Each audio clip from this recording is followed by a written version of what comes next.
Hello.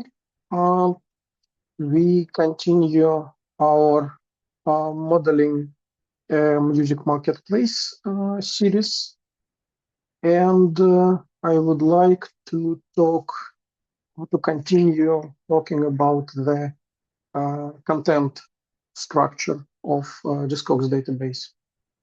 So, in the previous uh, video, we had a bit of a panic moment when we realized that what we thought is an artist could actually be either band or musician. And we started trying to find a better word. And I think that this could be solved by going back to original artist term. And then we can, so our problem was with the link between two artists because there are bands that are comprised of people, and we had this an artist consists of several artists or something, and it sounded very awkward, but we can solve this. It still sounds quite awkward, but an artist, say band, consists of several artists, say musicians. And this explains, I think, virtually all cases for this, for that this is actually needed. And the other way around, an artist is, say, musician, is a member of artist, say, band. But another thing that I realized thinking about all of that is that I'm actually was wrong. And if you look, for example, at Phil Collins, you can see that he is, of course, a member of many different bands. So here, instead of only one, should be several. And then the cardinality of this link is going to be m to n. Right. And that also confirms that our idea about the attribute that distinguishes between people and bands makes sense. We have either or attribute with two possible values, band and musician. Cool. Let's look at let's continue going over, for example, this release. So what we have here, we discussed labels, format, 8-track cartridge, album, stereo. Let's see what this 8-track cartridge is. We see that there are like a dozen of different physical formats. And there are also like a couple dozen of different sort of tags, I don't know how to say that, that describe the release that we're seeing. Like it's album, it's a stereo or mono, there should be quadro somewhere here. It's reissue, it's an official release, misprint, remastered, vinyl is also a part of it. And if it's vinyl, then it could be either EP or LP. Also stereo. So some of those tags are like mutually exclusive because you cannot be vinyl and CD, but some sort of make sense only for the certain, together with some other tags. For example, if it's EP, then it should be together with vinyl, because it doesn't make sense for CDs.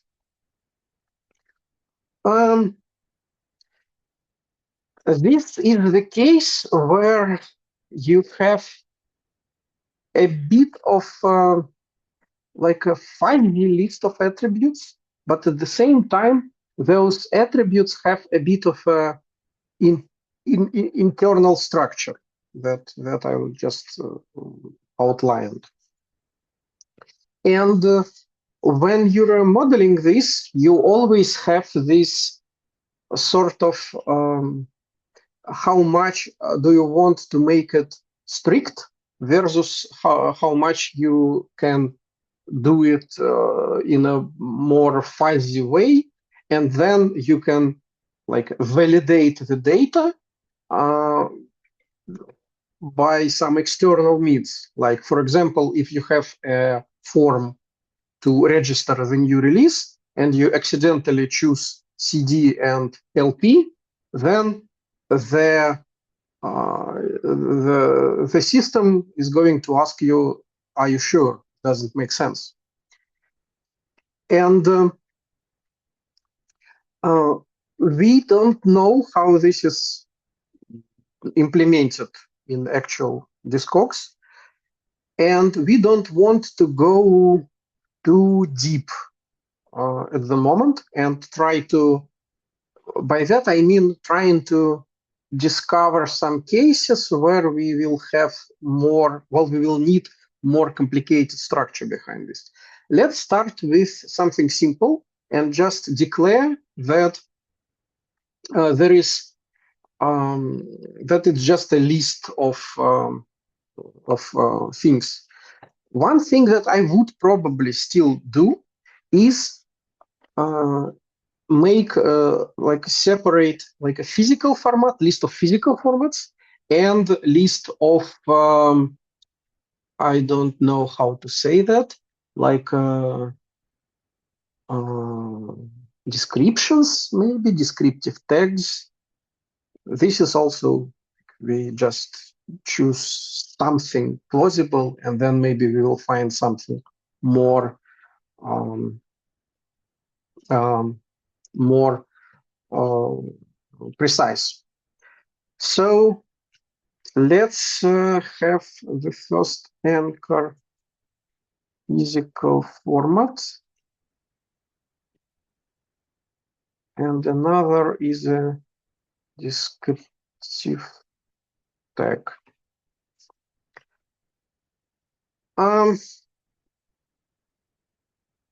This list is pretty small. It's like less than 50 in total. There are probably some hidden ones that are visible only to the to admins, to content managers. I am pretty sure about that. And another thing that we may want to use is so we have this like we have human readable strings, single-sided, numbered, but we already know that there will be a bit of a validation on top of that, so that you cannot add to contradicting things. And we're probably checking that in code this way or another, maybe even in the database structure, but again, by machine.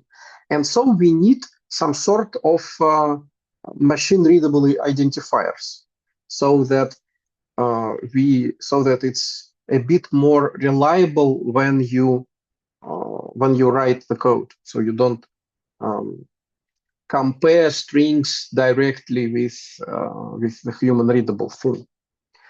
Like the same thing, like the similar thing you have when there are many like well-known anchors, things like countries and um, currencies. They have a small machine-readable ID, like FR is a code for France, or for example, USD is the code for United States dollar, right? And we want to work with machine-readable identifiers, right? Because also, if we have friends, we want to probably translate this string to different um, languages, and that is also why we need machine-readable identifier. So this was pretty long explanation, but this is a very common pattern that exists in many databases. And that means that this machine-readable identifier is actually a very good candidate for being an ID. And that's why this ID example column is here, actually. So here, for example, we will have vinyl, and here we will have misprint.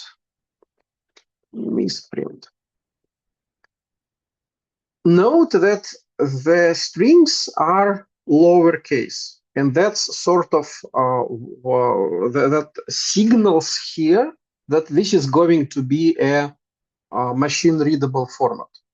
So, like for single-sided, we would use single underscore sided, for example. Maybe even it would be easier if I don't want to have um,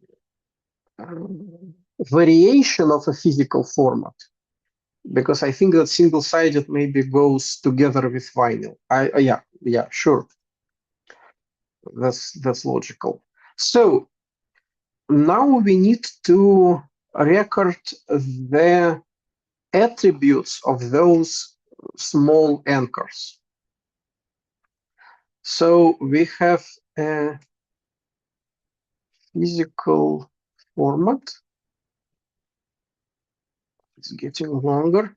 What is the name of this physical format?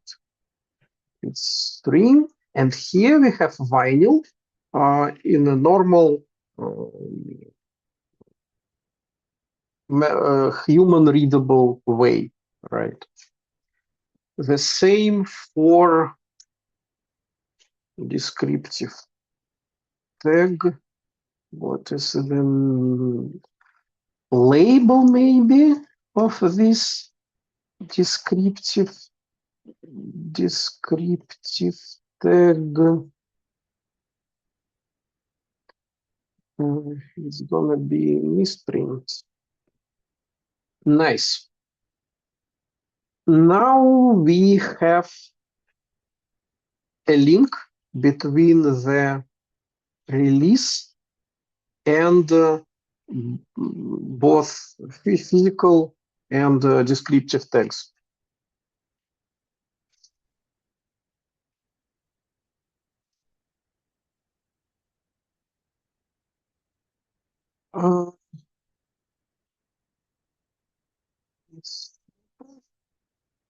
So release physical format. A release can have several physical formats. A physical format can, of course, several releases. So if we put LP as a physical format, then of course you can see that it's got to be LP stereo, right? And maybe even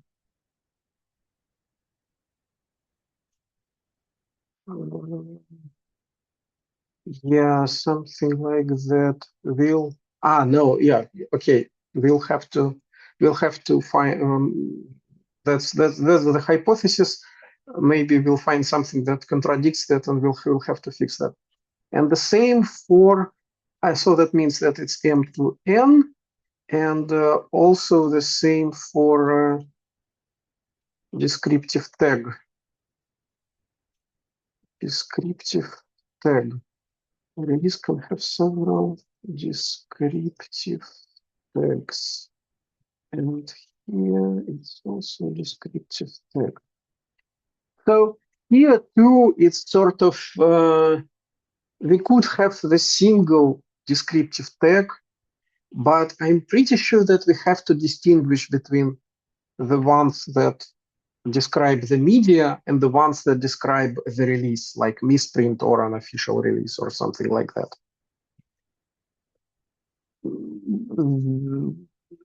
This is something that both options are possible, but like I don't know, you'll have to live with that. I mean, it's possible that Discogs actually uses one, but they probably have this distinction will be in one of the two places. That's what I'm trying to say. It's either two anchors, or it's one anchor that has like a type. But you have to be careful with that, because otherwise, you move this complexity between two different places, and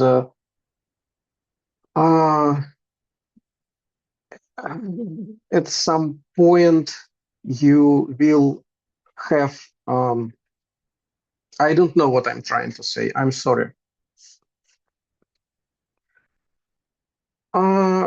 Next, let's go back to some release. Let's look at the country. Country is US. And let's see what other countries we have here. So the idea of the country is super weird in Discogs. Oh, wow.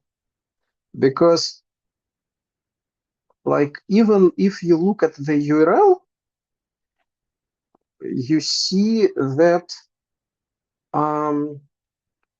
they have this string that literally says UK, Europe, and US.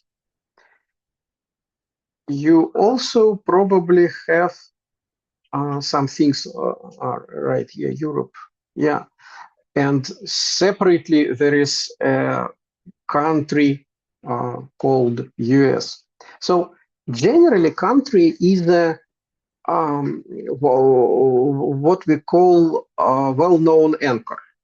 And list of countries is pretty well known to, like, it's standardized.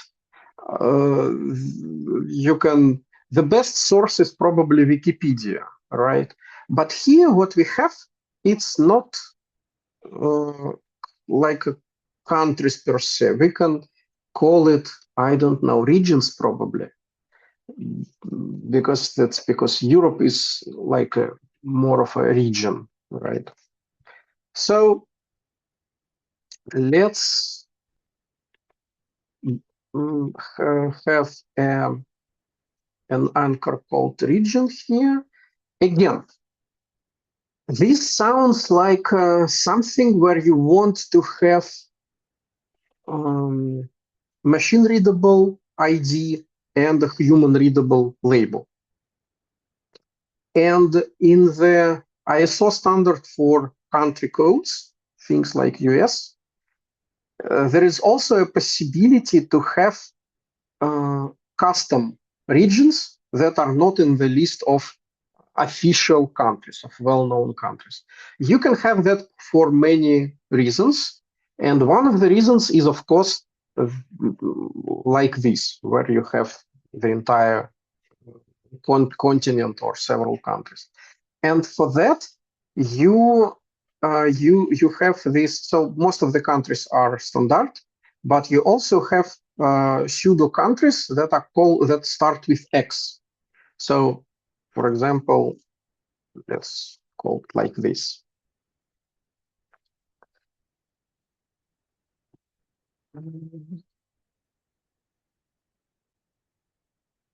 So, how many countries can you have? It looks like it's actually one, because the list of the countries is sort of exists as a region, right?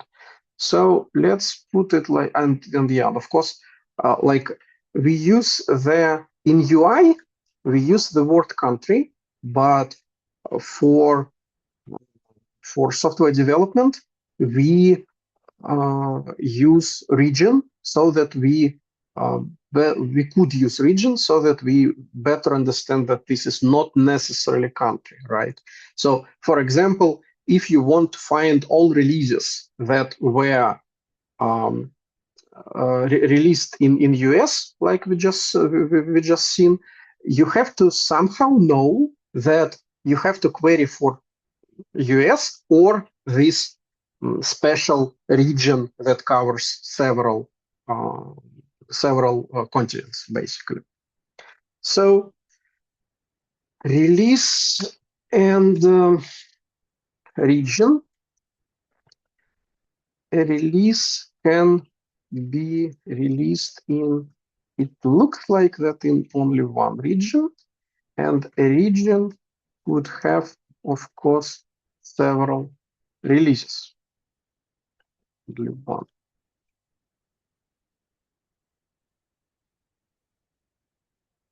So we have 1 to n. Nice. What next?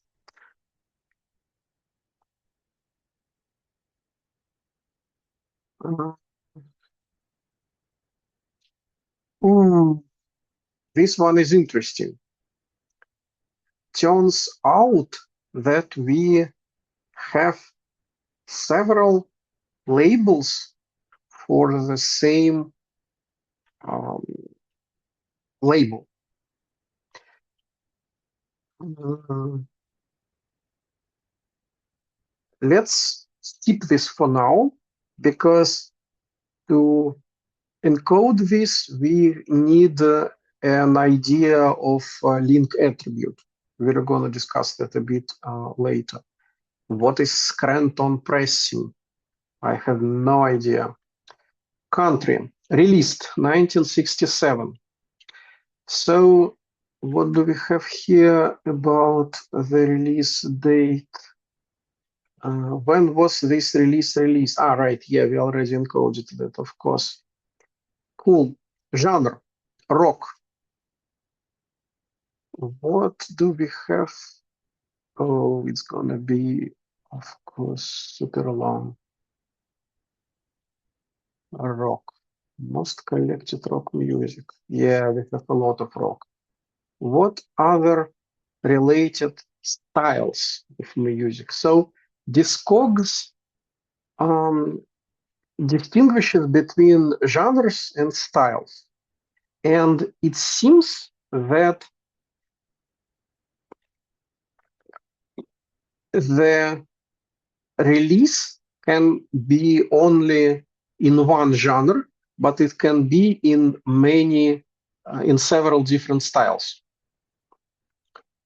That's what I happen to remember from my own usage of Discogs, frankly.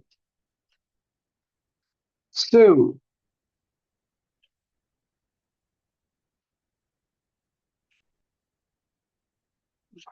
No, I was wrong. Genre rock pop, and style is also probably yeah, and you can have several styles. Oh, and you can have also like special things like interview and public broadcast. That's nice. Rock and non-music. That's interesting. Okay, that makes it a bit easier. So let's have genre and let's have style. Here we have exactly the same problem as with physical format and descriptive tag. In principle, we could have one anchor that and attribute that distinguishes between genres and styles. And that's probably also fine.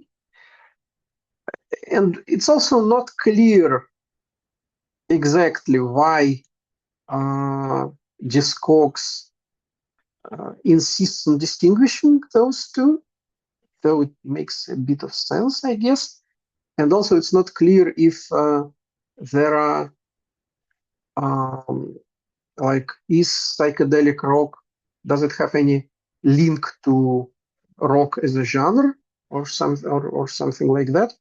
This needs to be investigated. So related styles of music, yeah, probably they also have have um,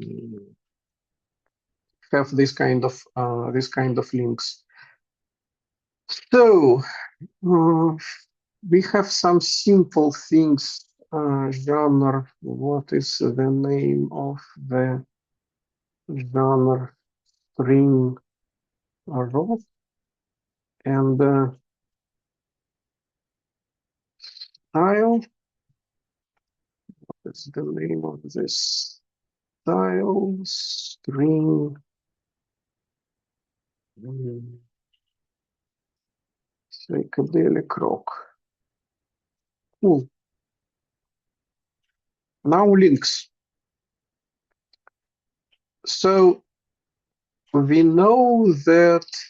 Oh, by the way, this genre and style thing, it's not it doesn't belong to the release, but I think that it actually belongs to the master.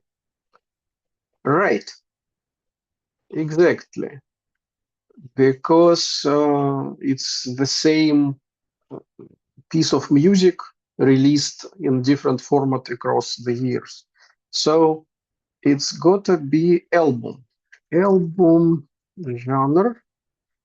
An album can be in several genres.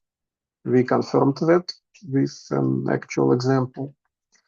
A genre can have several albums, M to N. Same for the style, of course.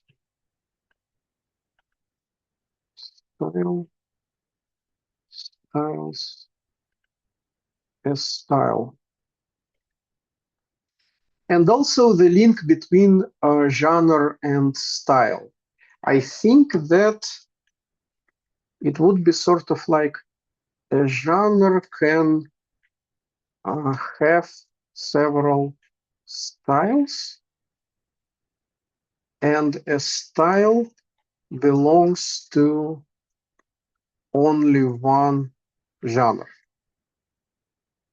I hope it makes sense. I hope it matches. Unfortunately, we don't have access to internal admin tool, admin page, but we can try to deduce that if we browse long enough. Cool. So we have a countries. We have countries. Oh, there is country called unknown. There is country called worldwide. Gulf Cooperation Council. Interesting. Right. Note also that you can have like non-existing countries like Yugoslavia. So this is also how you will have to keep your own list of things that you consider countries, because this is always like a problem in the current in the world as it is. Okay, cool. What else can we do now? There are some um, extra things like notes. We can just write that down. So this is note for the master. So what is the name of this Elmo? Insert below. What are the notes for that album? String. And this is a pretty long string. So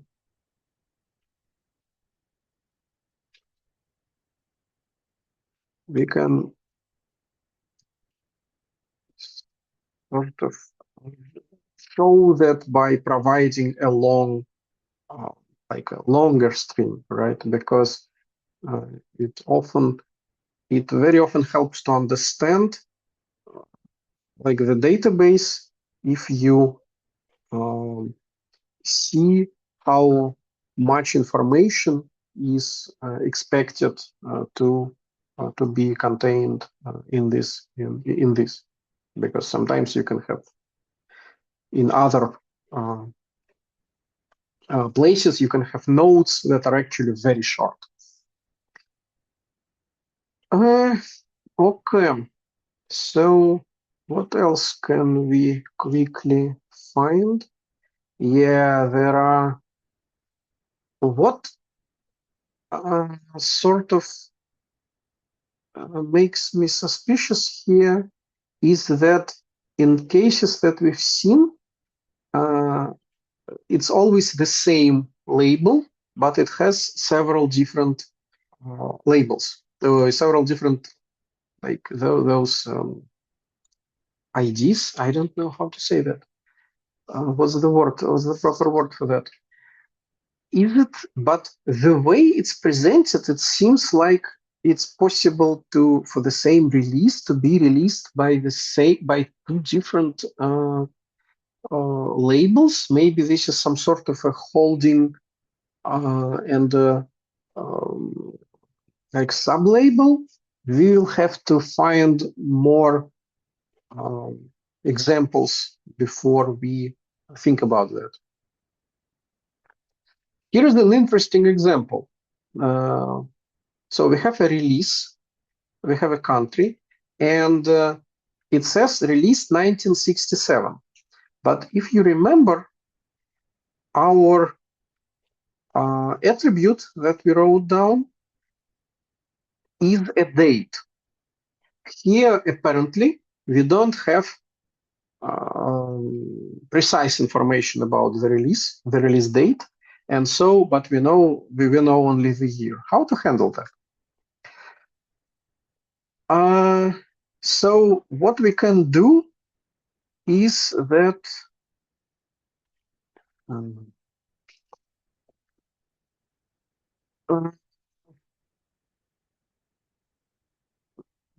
we can just what here was this released in, and here we have a number, I think, and here we have an example 1969. But then somehow you need to understand that those two are sort of different but connected. Because, for example, if you like, I want to show all releases in 1969, right? And I have to show both releases that have only year information and releases that I have precise information for, right? And uh, like, actually here you can have this what I call tangled attribute that provides more like detailed information, but we'll discuss this as a sort of like more advanced, so to say, things to like approaches to modeling in some other video. For now, let's put just two different pieces of information here and leave it like this.